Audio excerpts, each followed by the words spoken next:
Let me be real with you for a second. Every single weekend, millions of Americans wake up, look out the window, and feel that familiar dread. You know exactly what I'm talking about. The lawn needs mowing. Again, it needed mowing last weekend. It's going to need mowing next weekend. And somewhere between dragging out the mower, sweating through your shirt, and writing another check for water or fertilizer, you start wondering why you're working this hard for something that gives you absolutely nothing back. I want to show you a different way, and by the end of this video, you're going to look at your yard completely differently. But before we talk solutions, let's talk about the actual problem. Because most homeowners don't fully understand why their lawn fights them so hard. And once you see it clearly, the decision to change becomes obvious.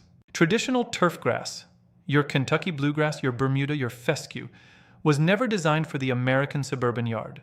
These grasses were developed for golf courses and sports fields with professional irrigation systems and dedicated maintenance budgets. What happened over the past several decades is that the lawn care industry sold the American homeowner a commercial product and told them to maintain it with weekend labor and consumer tools, and we all bought it. Here's what grass is actually doing beneath your feet. Traditional turf has extraordinarily shallow roots, 2 to 4 inches on average. The moment you stop watering for even a week in hot weather, it stresses, browns, and invites weeds and disease. Those shallow roots also contribute to soil compaction over time, which means less water absorption, less microbial life, and a yard that demands more and more inputs just to stay alive. You aerate every year to fix a problem the lawn itself is causing, and the water consumption is staggering. American homeowners apply approximately 9 billion gallons of water to their lawns every single day during peak summer. In drought-prone regions, the Southwest, Mountain West, large parts of Texas, and the Southeast, water bills of $300 and $400 per month during summer are not unusual for homeowners trying to keep grass alive. This is in a climate it was never suited for. Here's the thesis of this entire video.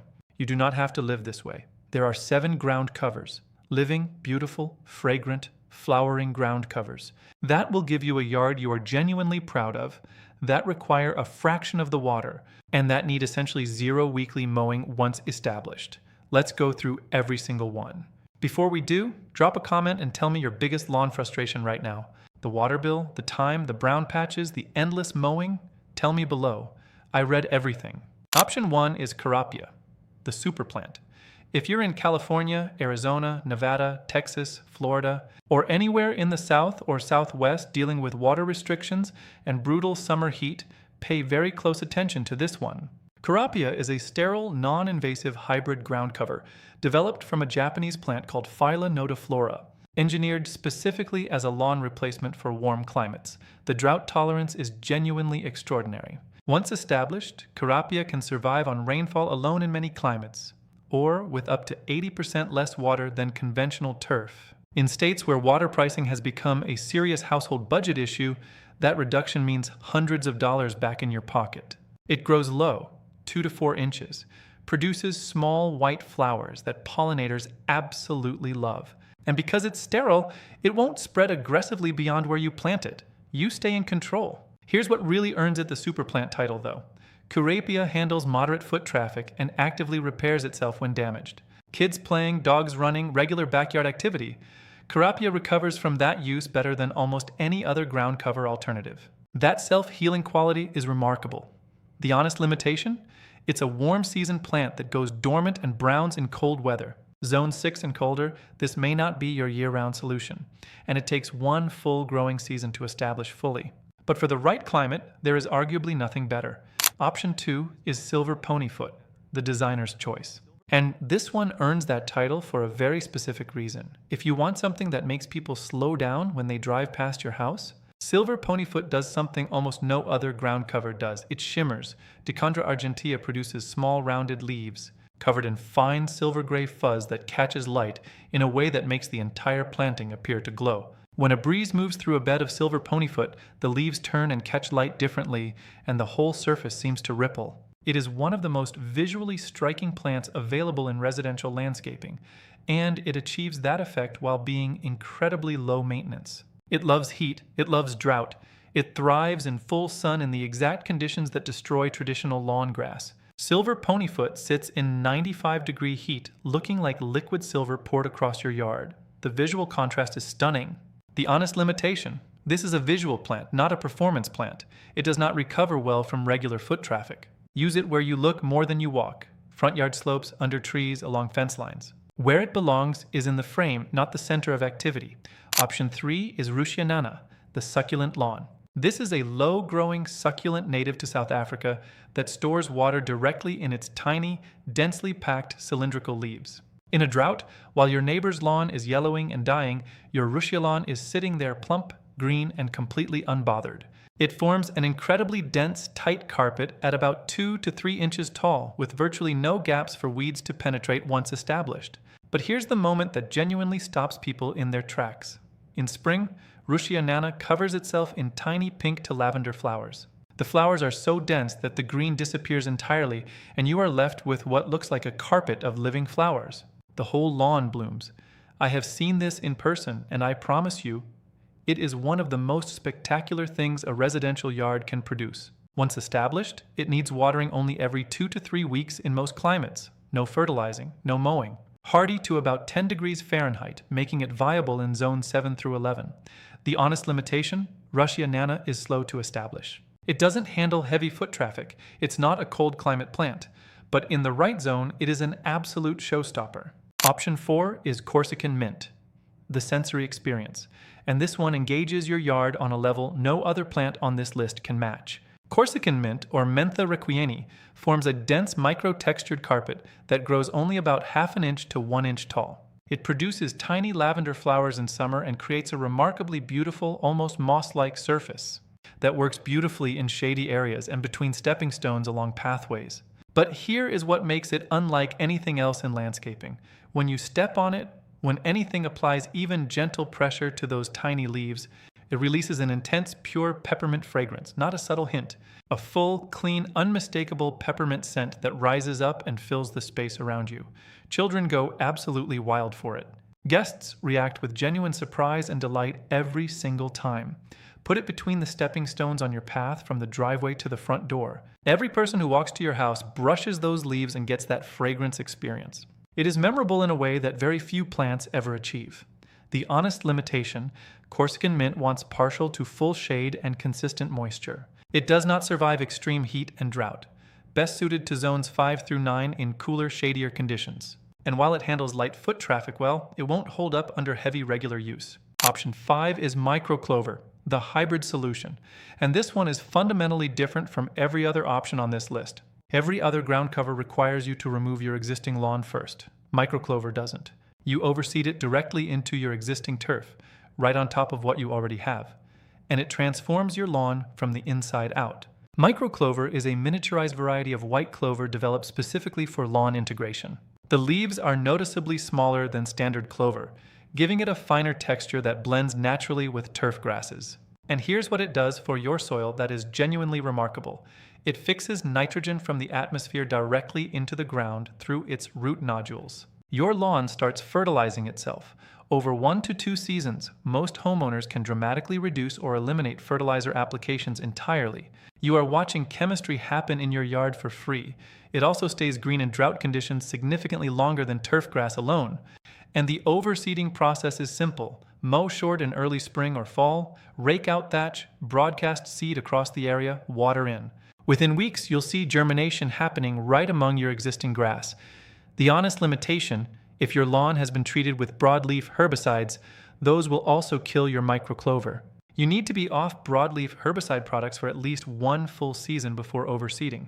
A very manageable hurdle for anyone serious about making the transition. Option 6 is Scottish moss, the luminescent lawn.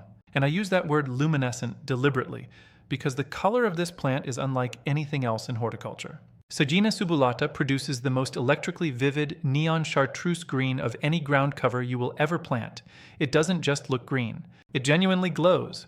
In a shaded yard, under a tree canopy, in a dark north-facing corner that never seems to come alive, Scottish moss turns on like a light. After rain, in morning light, it has an almost otherworldly luminosity that makes it look like something from a fantasy garden. Beyond the color, it forms an incredibly fine, dense, cushioned carpet with a plush texture underfoot. It produces tiny white star-shaped flowers in early summer that give the whole planting a delicate frosted appearance. This is the solution for the problem areas of your yard. the shady spots under mature trees where grass has always thinned and struggled.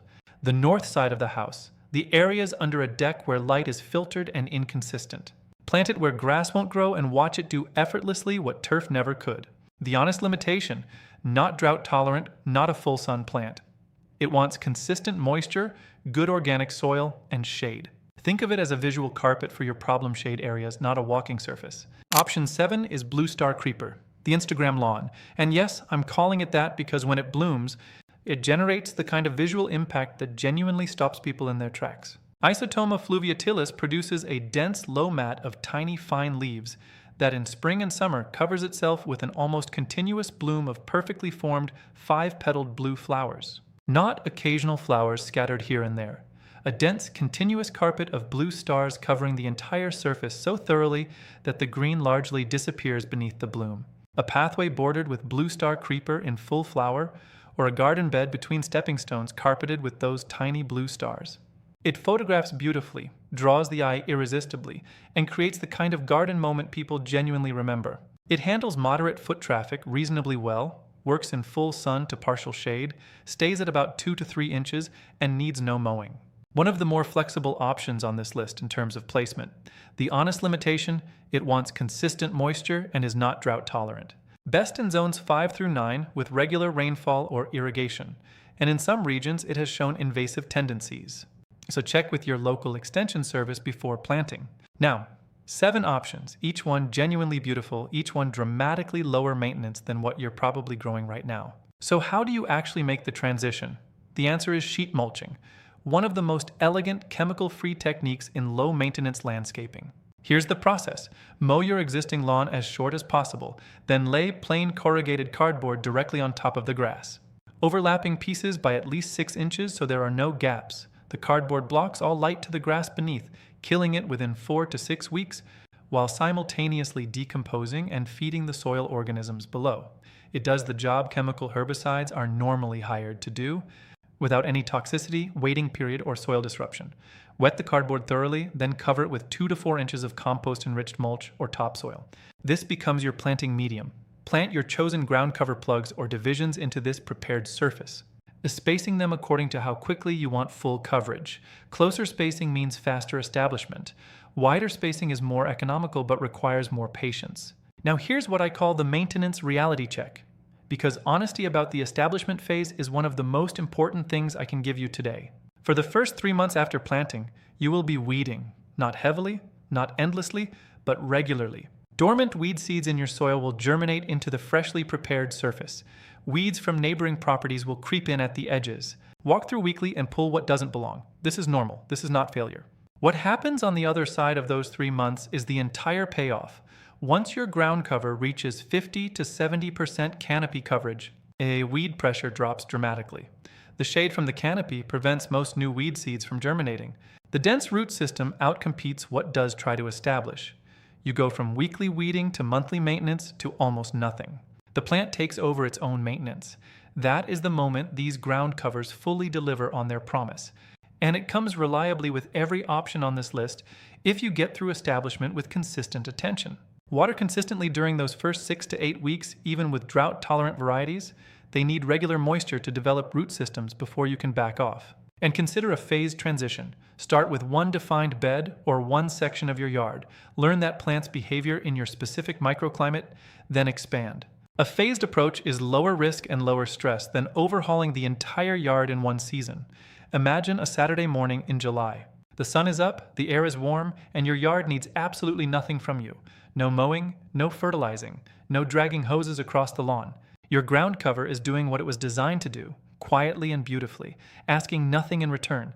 You have your coffee, you sit on the porch, and your yard is simply stunning. That is what we're building toward. More time, lower water bills. A yard that improves every season instead of demanding more from you. It is completely achievable for any homeowner willing to make the transition. Here's my question for the comments. Which of these 7 ground covers would look best in your front yard? Tell me your climate zone too. Carapia, silver ponyfoot, Ruchia nana, Corsican mint, micro clover, Scottish moss, or blue star creeper. I want to help you find the perfect match. If this video helped you see your yard differently, share it with one person you know who is still fighting their lawn. Hit like if you found this useful, subscribe for more content like this every week, and I will see you in the next one. Your best yard is not the one with the most perfect grass. It's the one that gives you your weekends back.